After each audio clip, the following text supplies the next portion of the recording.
Center, we have our friend Matthew Wexler from the Broadway blog. Hi, Matthew. Hi, Ava. How's it going? It's good. That's Can you tell what sort of accent I'm using today? Sure. yes. You have just gotten back from a trip to London and Manchester. You saw a lot of theater. We have so much to talk about. The Olivier Awards are coming up, and you just so happen to see a bunch of the things that are probably going to be featured at that award show. So let's talk about some stuff. Yeah, I did. It was super exciting. I won't torture you with a terrible English accent, but I did have a really good time. And what was also cool is that I was traveling with international journalists, and so we were able to experience these shows together and kind of have a perspective, which is a little bit different than what it might be like just seeing a show domestically. But the theater scene in London and throughout the UK is really incredible, and not to swing a political pendulum one way or another, but there is a huge amount of support from local and their federal government, equivalent of federal government, in terms of supporting the arts, and you really see that flourishing in the West End, in the outer regions up through Manchester. So it was great. The Olivier Awards are on April 8th. That's the equivalent of the Tony Awards, named after Sir Laurence Olivier. So yes, I did get to see some great things. The Great. one show that I am most excited about, and I brought my program, it's Oh, called Everybody's Talking About Jamie, and I hope everybody will be talking about Jamie in the US maybe next year if they can bring it over to the States. it You looks know, so good. I'm going to interject. I watched a yes, few of the yes. promotional videos that they have of like different songs from the show. It looks so good. It is. It's really good. Ah, It is based on a documentary that was made in 2011 about this young boy who basically wanted to do drag and go and drag to his prom. And the idea came to develop it into a musical, and it was done at the Sheffield Playhouse, which is, out sort of north of London, and they workshopped it, and I would describe it for theater geeks sort of like a Dear Evan Hansen meets Kiki Boots. So it's this yeah. this young kid who wants to express himself and has some conflicts along the way, and eventually achieves that vision. But what's so cool about it, first of all, is that it's an incredibly diverse cast, which I'm always talking about, and I love. Really fun, kind of funky hip hop choreography. The young gentleman who plays Jamie is nominated for an Olivier. His name is John McRae, and Josie Walker. I'm showing you their Oh pictures yeah. because I'm just He so is a excited. star, don't you think? He Yeah, has so much charisma. He's yeah, so good. yeah, yeah, he is. And what's really interesting about the story to me as well is that ultimately the character is really battling his own inner demons and some of his own insecurities. He does have those external conflicts along the way, like a school bully and a dad who doesn't like, not to diminish those by any means. Those are necessary plot points, but ultimately underneath all of it is really his coming to terms and acceptance of himself, and it's really, really good. And I will say, of all the people who were with our group, and there were people there from Sweden and Denmark and China and India, like all over the place, this was the show that resonated with everybody internationally. So I can't say enough about it. Ah, I hope it comes to the US. That would be amazing. It would be. It would be. Yeah. So it was great. Another show that I did not get to see, but we got a tour of the National Theater, and this is closing this week, and there were serious rumors that it might make its way across the pond to the US, is a production of Network, which is based on the 1970s film. I'm trying to remember who starred in the film. Was it Faye Dunaway, or am I imagining that? I Hmm. don't know. Should have looked it up. Yeah. But it has a lot to do with media and our interface with media, and kind of how this broadcaster unravels on camera. And the whole thing obviously is done live in theater, but they have these live video feeds, so the whole thing is broadcast simultaneously. It's a really cool design, so Oh, hopefully so that's going cool. to make it across the pond. And it's Yes. and it's Bryan Cranston. So obviously he's an American actor. Don't you think that that would kind of help bring this here if he would stay with the show?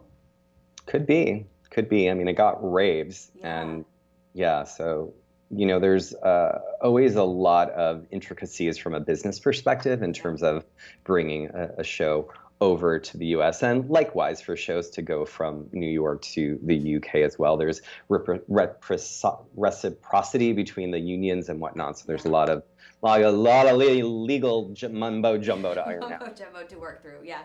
Yes, for sure. So what else did you do while you were there? I know you had Just a lot of more and fun. more theater. We saw 42nd Street, which is this revival. It was on Broadway. Gosh, when was that? It was probably in the early 2000s. Was the Yeah. last time we saw it in New York. That production is in one of the largest theaters in London, the Royal Drury Lane, which is owned by Sir Andrew Lloyd Webber. And that's nominated for Best Revival, which is great if you're a big tap dancing fan. I have a feeling that's going to be running for a while. I think for visitors, beyond going to the theater and sitting in the theater and experience theater, because it's so much a part of their culture and history, there's Mm. a lot of ways that you can experience it as a tourist. You can go on a tour of the Royal Drury Lane. You could go on a tour of the National on the South Bank. You could go on a tour of the Globe Theater, which we did. And I will have to say there are literally thousands of students from all over the world there. So it's a little overwhelming if you Yeah. don't like crowds.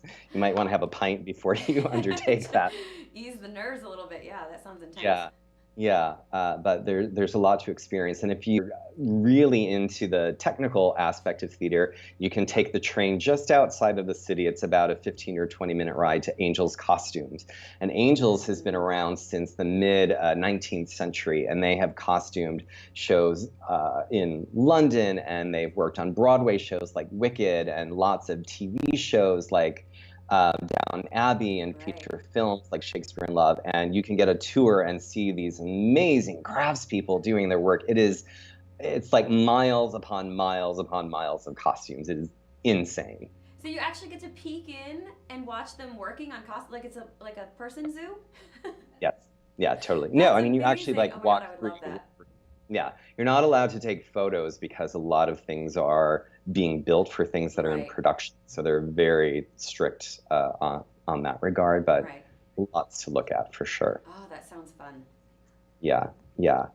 Something else that I experienced, and I guess I hadn't realized that it's the 200th anniversary of Mary Shelley's Frankenstein. I Oh. think it was originally published in January of 18, 1818, right? Because Yeah. yes, Yeah. 'cause it's 2008. That would be 200 years. That's why I didn't major in math. Right. So Right. we're seeing productions of Frankenstein all over the place. There's one in New York right now. In London, there is the first UK production of Young Frankenstein, which was on Broadway a few years ago. That's Susan Stroman's kind of satirical take on the Mel Brooks film. And I saw it, and I have to say it was really funny. Those Brits, they've got a great sense of Great humor. sense of humor on those Brits. Yeah, Yeah. yeah, it's really good. And then when we went up to Manchester, there's a production of Franken Royal Exchange Theatre, and this is a more kind of dark, macabre, bloody Oh limbs, wow. electricity. It's a really cool venue for people who haven't been to Manchester before. It was really an industrial town that was developed as part of the cotton trade. And so the Royal Exchange was a trade building. And for 40 or so years, there's been this incredible theater there that's in the round, the largest in the round theater in the UK. It seats almost 800 people, and it is just astonishing. It's Wow. really, really cool space. So cool. Yeah. Um, while you were there, did you experience some immersive theater? That is like the biggest trend in theater right now. You an Uh, immersive kind of girl? Tell me, do you like immersive theater? Be honest. I don't know. To be honest, I haven't experienced it too much. It sort of scares me. I would agree. I would agree. This particular production we saw was called Neverland, and it's based on the writing of J.M. Barrie and Peter Pan, and it's at a space called the Vaults, which Sounds runs scary. year round. Yeah, but they do this festival January through March called the Vaults Festival. So that just wrapped up, but there are productions happening there all the time.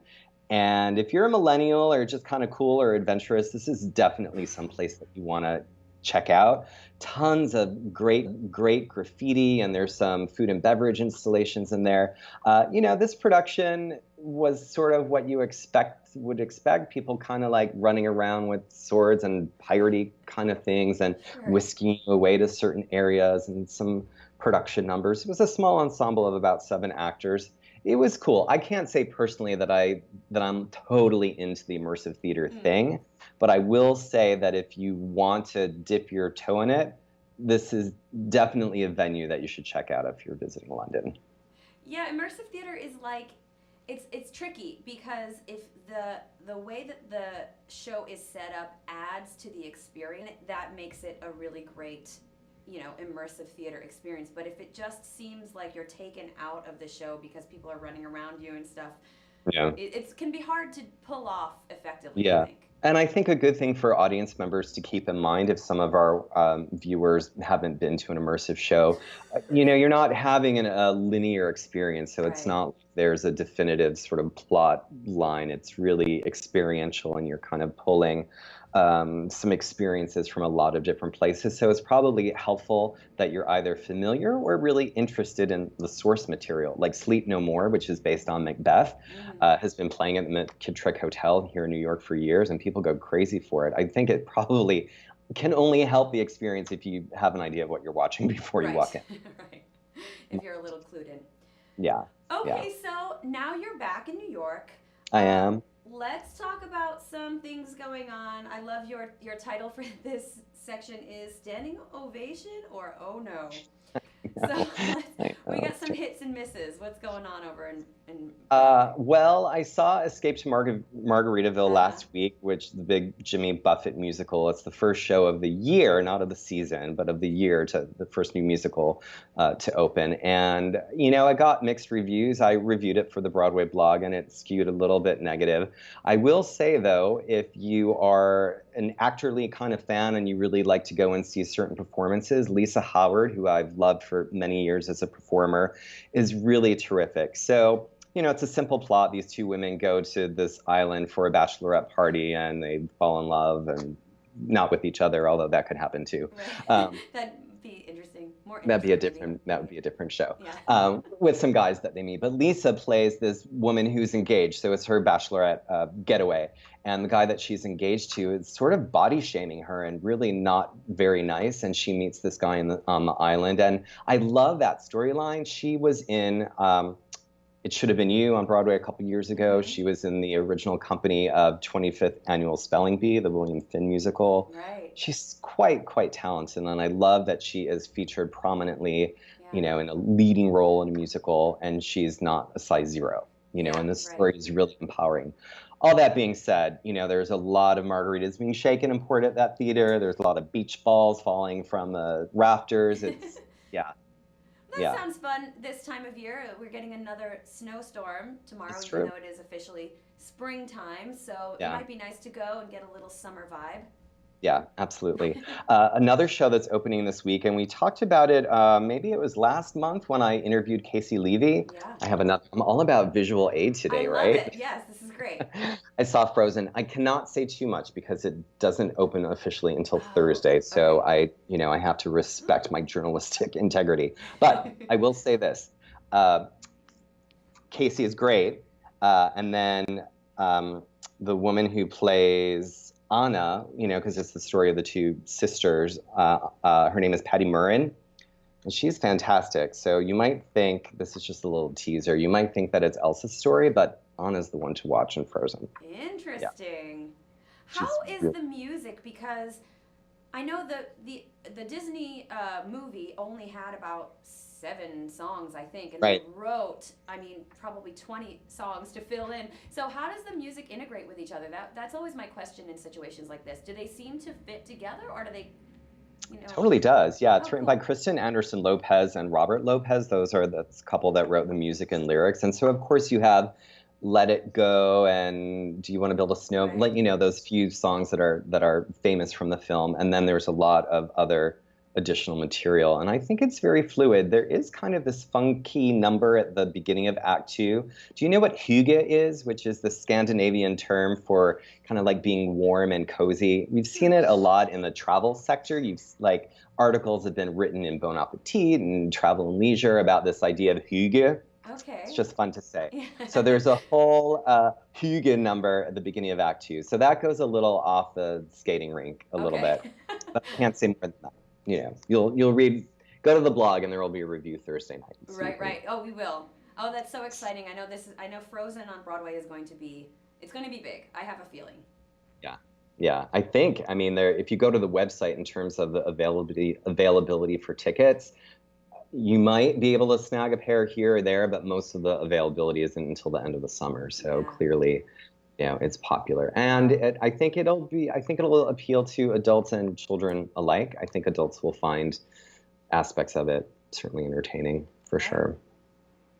A couple of other cool things coming up. I actually love this. A lot of times they do the Broadway version of a movie, but this one is really cool. They're doing Children of a Lesser God. I love that film. When is that, like from the 80s or something? It is, but it was a play Oh, it first, and then was.